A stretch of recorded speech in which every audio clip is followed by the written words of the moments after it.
Chaque jour, Charles et Carole vous présentent la leçon de l'école du sabbat.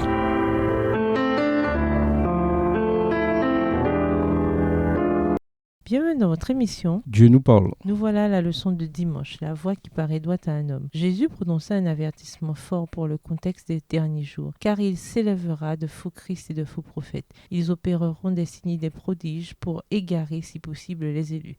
Marc 13, verset 22 dans la version Colombe. Qui sont ces élus? Il dit plus tard, il enverra ses anges avec la trompette retentissante, et ils rassembleront ses élus des quatre vents, depuis une extrémité des cieux jusqu'à l'autre. Matthieu 24, verset 31 dans la version Colombe. Un peu effrayant, non, de savoir que la tromperie des derniers jours sera telle que même les fidèles courront le danger d'être trompés. Lisons Apocalypse 12, verset 9. Qui est trompé par Satan? Comment comprendre ces paroles? Apocalypse 12, verset 9. Et il fut précipité le grand dragon, le serpent ancien, appelé le diable et Satan, celui qui séduit toute la terre. Il fut précipité sur la terre et ses anges furent précipités avec lui. Évidemment, Dieu aura des fidèles dans les derniers jours, comme il en a toujours eu au fil des siècles. Cependant, la formulation montre ici combien la supercherie de Satan est généralisée. Lisons Proverbe 14, verset 12. Quel avertissement percutant est présenté ici? Proverbe 14, verset 12. Telle voix paraît droite à un homme, mais son issue, c'est la voie de la mort. On dit souvent aux gens qu'ils doivent suivre leur conscience pour savoir ce qui est bien ou mal et vivre en conséquence. Mais les Écritures disent que nous sommes tous pécheurs, tous corrompus. Jérémie 17, verset 9, Romains 3, les versets 9 à 18. Alors se fier à son ressenti est quasiment la garantie, tôt ou tard, de mal comprendre et même de mal agir. Au fil des siècles, les gens ont fait beaucoup de mal tout en étant absolument convaincus que leur cause était juste. Ils suivaient la voie qui leur paraissait droite. Nous devons plutôt nous plonger dans la parole de Dieu et à partir de là, tandis que nous nous abandonnons au Saint-Esprit, distinguer la vérité de l'erreur, le vrai du faux, le bien du mal. Livrés à nous-mêmes ou à nos propres sens, nous pouvons facilement devenir victimes des tromperies de Satan. Réfléchissez à des exemples de personnes qui avaient agi en fonction de ce qu'elles pensaient être juste, ou même de ce qu'elles pensaient être la volonté de Dieu et qui ont fait des choses terribles. Quelles leçons tirer de ces événements tragiques? Au revoir. Et à demain si Dieu veut.